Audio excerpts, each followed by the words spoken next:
Ouali, ancien préfet de l'Atakora, ancien ministre de la République, membre du comité central du Parti de la Révolution populaire du Bénin, PRPB. À ce titre, il a été par 2 fois député. Ouali est une figure politique majeure dans l'histoire récente du Bénin, recommandé plusieurs fois par les sages, les ministres et récemment par le président de l'Assemblée nationale sous l'ère de la rupture. Ouali est un acteur politique reconnu pour son expérience et sa compréhension des réalités nationales. Fervent croyant, il s'inspire des enseignements des saints livres, la Bible et le Coran, qu'il considère comme des fondements spirituels essentiels dans sa vie personnelle et politique.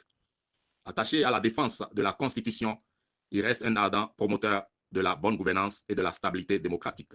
Membre fondateur et conseiller du Parti Les Démocrates, ainsi que conseiller spécial du président Yahi Boni, il a su faire preuve de résilience face aux défis politiques tout en poursuivant son engagement pour la justice sociale. Ce soir, notre forum reçoit cette figure emblématique du Bénin qui partagera son analyse sur les assises nationales souveraines, leurs nécessités, leur portée et les répercussions politiques qu'elles pourraient avoir sur le Bénin. Un moment d'échange capital nous permettra de mieux comprendre les enjeux démocratiques, mais aussi les défis actuels auxquels le pays doit faire face. Au moment où on travaillait sur le sujet, nous avons constaté qu'il y a un courrier adressé au président de la République. Nous avons constaté beaucoup de choses que nous allons partager avec lui et qu'il veille bien aussi nous parler de ce courrier en détail. Merci à son Excellence. Nous vous laissons le plateau. Salut compatriotes béninois. Nous sommes tous concernés par notre vivre national, notre vivre ensemble, notre destin national. Et c'est donc avec joie que je voudrais saisir l'opportunité de ce moment pour vous faire part de mes convictions et aussi obtenir de vous vos sentiments sur les conditions actuelles de vie et de travail de notre peuple, le peuple béninois. Oui, les assises nationales, c'est comme si pour moi, l'histoire se répétait. Or, l'histoire ne se répète jamais. Comme l'a dit Engels, les conditions d'aujourd'hui sont toujours supérieures à celles d'hier, mais aussi inférieures à celles de demain. L'humanité va toujours de l'inférieur au supérieur, dans un progrès ininterrompu. On peut croire que l'histoire se répète. Voilà qu'aujourd'hui, nous nous trouvons aujourd'hui dans une situation aussi grave, aussi difficile. Et c'est pourquoi, sans hésitation, mes camarades et moi, depuis le 22 juin 2018, nous avons lancé cet appel-là pour les assises nationales, mais pas comme une répétition, non. Nous disons les assises nationales, cette fois-ci, ne sera pas une occasion de marchandage entre les politiciens véreux, entre les politicards, mais ça doit être une œuvre collective, collégiale de nos populations à partir des 5295 villages et quartiers du Bénin.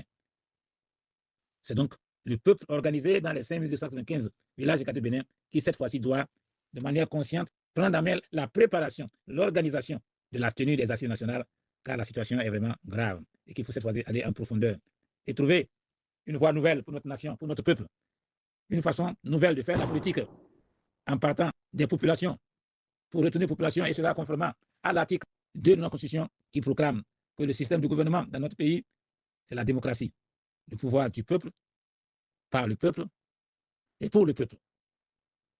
Réfléchir sur les voies nouvelles d'une renaissance de notre nation en vue d'un progrès ininterrompu. Donc, il s'agit de ça.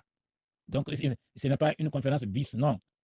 Et c'est ce que nous avons voulu au niveau du Front patriotique pour la paix, la démocratie et le pain pour tous que je dirige avec le combattant Laurent Métaillon et Kémy Séba. Nous avons envoyé une lettre ouverte à son Excellence le Président Baptiste Talon pour que, conformément au serment qu'il a fait, et cela en fidélité avec l'article 53 de notre Constitution, il puisse prendre toutes ses responsabilités pour pouvoir organiser ces assises nationales. Seule solution. Il faut en finir avec les démarches d'épicier. Loi électorale ici, un code électoral ici, et fiche qu'on appelle électoral ici. Tout ça là, c'est des démarches d'épicier. Il faut aller aux assises nationales avant les élections de 2026. C'est très important si nous voulons la paix, si nous voulons sauvegarder la paix et créer les conditions d'un lendemain meilleur pour notre nation. il faut que ces assises se tiennent avant les élections de 2026. Donc, je peux résumer les préoccupations qui nous animent en tant que président de l'Organisation pour la défense des acquis de la conférence nationale, Audace nationale, et deuxième coordonnateur du Front patriotique pour la paix, la démocratie et le pain pour tous. C'est mu par ces sentiments et ces convictions que j'ai co-signé la lettre ouverte qui a atterri au palais présidentiel afin que le président Talon joue toute sa partition en toute responsabilité devant l'histoire nationale et internationale. Je peux m'en arrêter là. Merci. Justement, le courrier déposé à son Excellence le président Guillaume Athanase Talon voudrait bien nous donner beaucoup plus d'éclaircissements sur ce courrier. Aussi, vous avez parlé d'une situation critique tout à l'heure. De quelle situation s'agit-elle? Aussi, en quoi elle est critique aujourd'hui? Merci à vous. Merci. Le courrier adressé à son Excellence le président Patrice Talon est une lettre ouverte. Donc, la lettre ouverte est mise à la disposition de l'opinion publique nationale et internationale. Son contenu est connu de tous, en tout cas de ceux qui cherchent à s'informer, puisqu'il est publié dans presque tous les réseaux sociaux. Ce n'est pas une lettre privée, confidentielle, parce que la situation n'est pas une situation privée ni confidentielle. C'est une situation nationale, publique. Il s'agit, dans cette lettre, de faire le point de la gestion que nous avons eu à faire des acquis de la conférence nationale depuis février 1990. De ce que notre pays a connu une période glorieuse du renouveau démocratique jusqu'à l'arrivée triomphale de son Excellence Patrice Talon à la magistrature suprême à l'issue d'un deuxième tour où le peuple lui a donné toute sa confiance. Mais hélas, depuis cette investiture, il a inséré ce qu'on a même appelé la rupture. On croyait que c'était faire une rupture avec ce qui est mauvais et asseoir ce qui est bon. Mais à la grande stupeur de tout notre peuple, en tout cas de la majorité de notre peuple, c'est plutôt une rupture de tout ce que notre peuple avait de positif, d'acquis, pour asseoir un système de gouvernance caractérisé premièrement par l'exclusion de ceux qui lui ont permis de gagner le deuxième tour, et ensuite l'exclusion de tous ceux qui ne pensent pas comme lui dans la mise en œuvre des différentes réformes politiques, économiques et sociales qu'il a initiées, pensant selon lui réaliser le bonheur du peuple sans le peuple. Et toute la question est là. Et si tout ça s'arrêtait là, c'est la privation grave des libertés individuelles et collectives. C'est le musellement de la libre expression dans notre pays. Et cela a conduit effectivement à l'emprisonnement des centaines de Béninois et à l'exil des centaines de Béninois. Et toute la question est là. Mais il n'est jamais trop tard pour bien faire. Car le verdict de l'histoire est implacable. Et le monde, dans son actualité, nous donne les preuves. C'est le cas tout récemment de la Syrie. On peut régner en toute puissance plus de 40 ans et un jour prendre la fuite sans crier gare. Le rapport de force n'est jamais stable. Les faibles d'aujourd'hui peuvent devenir les forts de demain et vice-versa.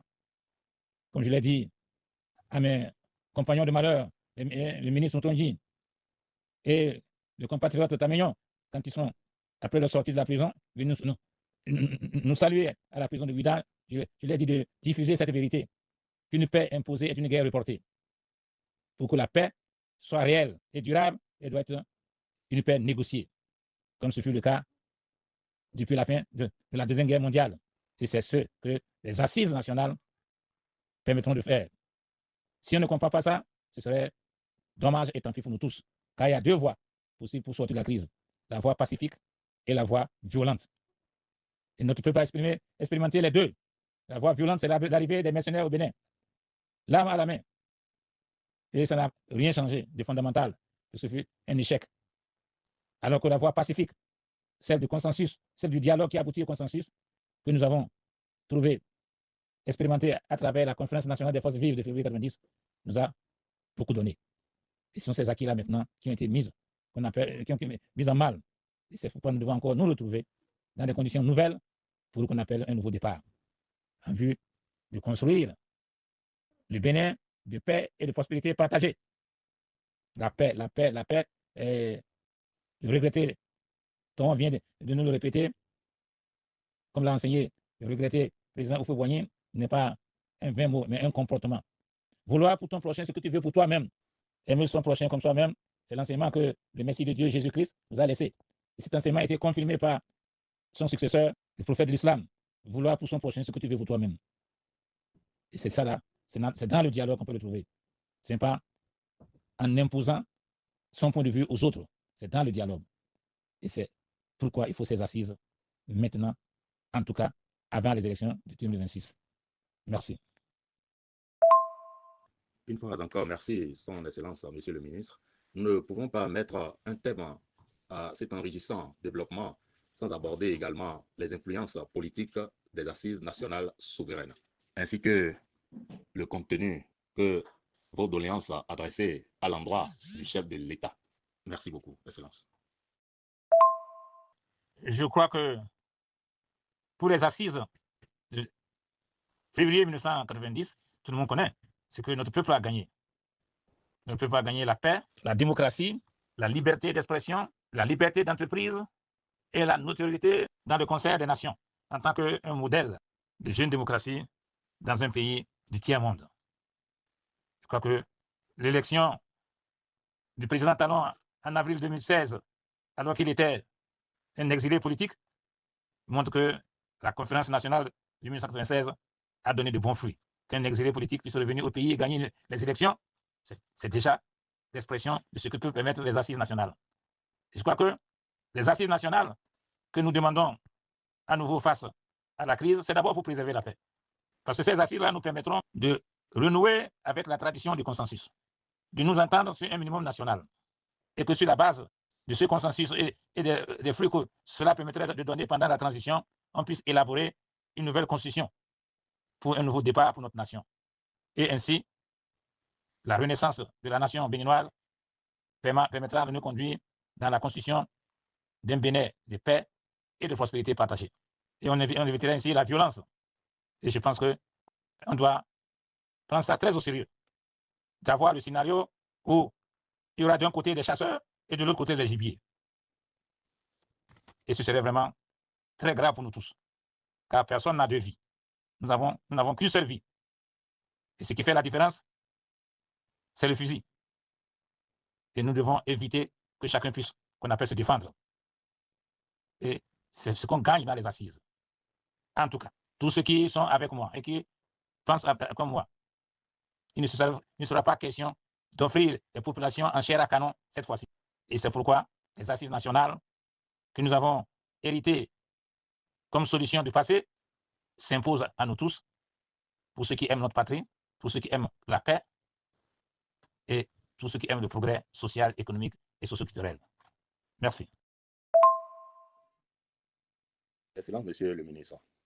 Le collectif des membres de ce forum, par ma voix, vous dit merci, merci bien, et que Dieu vous bénisse abondamment. À présent, nous ouvrons le forum afin de permettre aux internautes de poser leurs questions. Merci beaucoup à vous, Excellence. Merci pour le travail, ce gros boulot abattu. Ok, je suis à la disposition. J'attends des questions, pourquoi pas des contributions. La cause est commune et c'est ensemble que nous allons trouver la solution. Par la grâce et la puissance infinie du Dieu unique. Amen. Que la paix de Dieu soit avec vous. Longue vie, monsieur le ministre. Moi, c'est encore longtemps tranquille. Et au nom de tous ceux-là qui posent la question tout le temps, pourquoi vous ne faites pas la proposition au sein du parti RD dont vous appartenez? Et que c'est dans les réseaux sociaux, on trouve certaines fois vos critiques pour les insuffisants qui mènent le parti dont vous appartenez. Merci pour la réponse. Merci, compatriote Akobi. Voilà une question intéressante. Oui, je suis effectivement un des conseillers politiques du Parti des démocrates. Je suis membre fondateur du Parti des démocrates. J'irai plus loin, sous le témoignage des compatriotes comme Alaj Bertika et Alaj Kaolo. C'est notre organisation. L'Organisation pour la défense des acquis de la conférence nationale, Audace nationale, avec Kobimop États-Unis d'Afrique. Et face à la crise que connaissait le président Yahya Bouni, avec son parti, les Forces Coris, nous avons demandé à le rencontrer le 11 janvier 2020. Et on a échangé sur la situation de crise au sein des Forces Coris et de la crise au sein de la nation béninoise. Et à la sortie, notre organisation, le Comité béninois de mobilisation des peuples, pour les États-Unis d'Afrique, a fait une déclaration publique sur les conclusions auxquelles nous sommes parvenus avec son excellent président Yahya Boni. Déclaration qui a été reprise et commentée par le journal Le Matinal la semaine qui suit. Et ses conclusions étaient les suivantes. La nécessité de créer un nouveau parti et un grand parti suite à la récupération des forces courrières par le pouvoir en place. Deuxièmement, de créer un front patriotique pour la conquête du pouvoir. Troisièmement, sur la base des articles 145, 148, 149 de la Constitution, de créer, avec notre gros voisin du Nigeria, la Confédération bénino-nigériane, en tant que chevalerie ouvrière pour la création des États-Unis d'Afrique. Tout ce qui peut nous aider à trouver le numéro du journal Le Matinal, qui a suivi donc cette rencontre et qui a traité en gros titre les délires du ministre Oulouali, pour savoir quelle a été notre contribution pour la création de ce grand parti. Donc, nous n'avons jamais cessé de faire des propositions à l'intérieur du parti, mais comme nous n'avons pas le même écho, nous avons notre organisation qui existait déjà avant le parti et qui a contribué à la création du parti, parce que même la démission collective de ceux qui se disaient les partisans du président Eboni, c'est notre organisation qui a préparé ça à une rencontre de Badjo Médé pour faire la première démission collective des forces Kori dans la perspective de la création de ce qui est devenu le Parti des démocrates.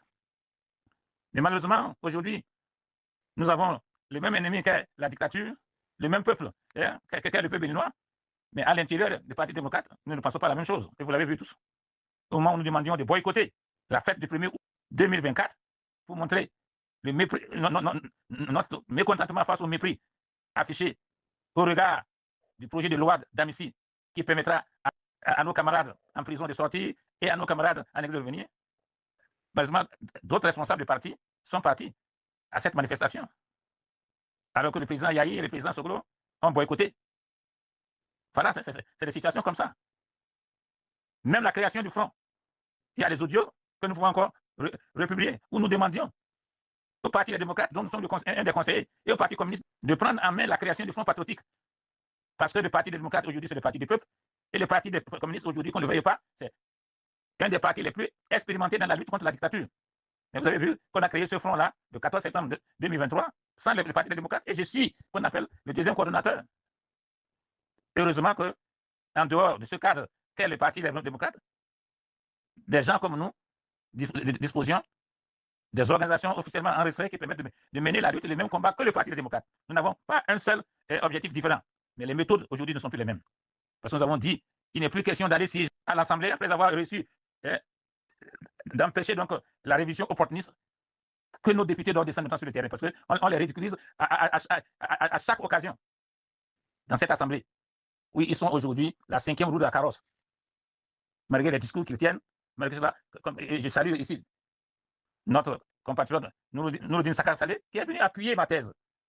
Que l'heure n'est plus d'aller s'asseoir et rire et qu'on appelle et faire semblant avec des gens qui ridiculisent le Parti des démocrates. Surtout sur cette affaire d'amnistie qu'on appelle générale. Babo a refusé d'aller au défilé en Côte d'Ivoire. Il dit que tant qu'il y aura un seul de ses partisans en prison, il ne faut pas s'asseoir avec les bourreaux du peuple, rire et s'embrasser. Voilà la question. Donc, une seule volonté ne fait pas du printemps. Mais maintenant que nous avons eu la chance d'être écoutés à l'occasion de la session extraordinaire, et donc le Conseil qu'on appelle national extraordinaire, donc du 1er décembre 2023, qui a accepté de prendre la décision de l'installation systématique des 5295 cellules dans le pays. C'est un grand pas pour le parti, mais aussi pour le peuple.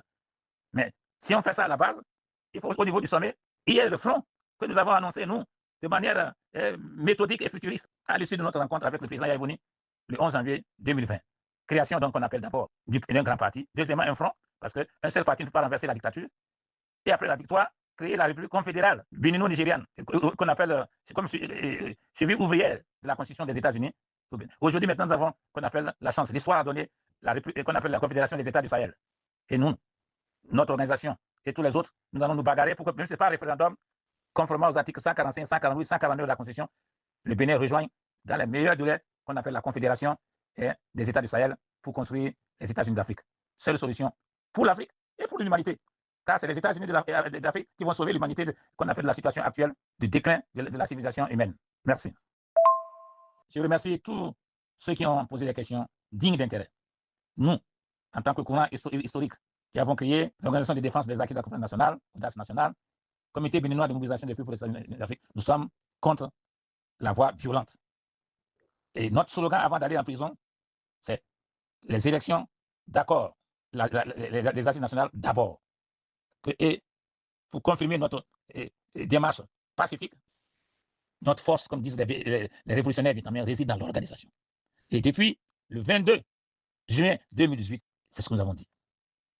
C'est le peuple organisé qui va décider si le régime s'entête, quelle est la formule qu'on appelle. Dès que le peuple va s'organiser, il aura le génie nécessaire pour trouver la formule pour chasser ce qu'on appelle, pour renverser la dictature.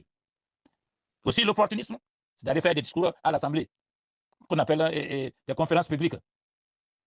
Ça, on appelle ça de l'opportunisme. Et maintenant, le Front patriotique, c'est pourquoi il a appelé le Front patriotique qui comprend aujourd'hui plusieurs partis, plusieurs organisations, et le cadre de concertation de l'opposition à se rencontrer. Je n'avais jamais souhaité qu'il y ait ces deux structures côte à côte. Et je crois que quand Métonnion va venir, il va vous dire comment, qu'est-ce qu'on a fait pour créer le Front et comment se fait que le Parti des démocrates n'est pas dedans. Et aujourd'hui, on fait maintenant un cadre de concertation. Alors qu'il y a déjà plusieurs partis, plusieurs mouvements dans le Front patriotique. Et que dès que le cadre de concertation qu'on appelle a été annoncé, il a fait un audio que j'invite le cadre de concertation de l'opposition et le Front patriotique à se rencontrer pour créer l'union sacrée de l'opposition. L'union sacrée de l'opposition descend dans les 5295 villages et la cause est entendue en une seule journée, par la grâce de la puissance, sans un coup de feu. Sans un coup de feu. Quand j'étais jeune, notre maître coranique nous disait, il y a une époque qui arrivera où le fusil ne marchera pas. Quand tu vas voir 10 000 personnes devant toi avec ton fusil, tu vas tirer combien de fois? Mais il faut d'abord créer les conditions pour arriver à avoir 10 000 personnes devant ceux qui ont le fusil. Donc nous, on n'a pas besoin de la violence. La violence n'est pas nécessaire, mais c'est le peuple qui va décider de la méthode une fois qu'il est organisé. Or, l'union sacrée, si on appelle le Front patriotique dirigé par qu'on appelle le combattant Métonnion Louan et le cadre de concertation dirigé par Azatazo se rencontrent pour créer avec les autres comme qu'on appelle Restaurer Espoir et autres qui ne sont pas dans ces deux regroupements, on crée l'union sacrée. Comme le dit qu'on appelle les musulmans, Wallahi, c'est un seul jour et sans un coup de fusil et qu'on appelle le régime, qu'on appelle abdiquer. Merci. Et pour ce débat riche, où chacun de nous a apporté sa petite contribution pour éclairer la voix de notre peuple dans sa lutte contre la dictature de manière pacifique, au moyen des assises nationales qui pourront être organisées par le Conseil consultatif national du peuple, au sein duquel pourraient siéger les présidents Baptiste Talon, Sissoko Soglo, Boni Yayi et les représentants à quota égal de la mouvance présidentielle de l'opposition politique et de la société civile, pour que, comme ce fut le cas en février 1990, se réalise encore, grâce au génie de notre peuple, une grande révolution sociale sans coup de feu. Et amorcer le départ, la réalisation de la construction, de l'édification d'un Bénin de paix et de prospérité partagée. Gloire à Dieu, louange à Dieu, honneur au peuple souverain, tous pour la patrie pour tous, Oudou Ali, esclave de Dieu unique, serviteur des peuples souverains. Merci.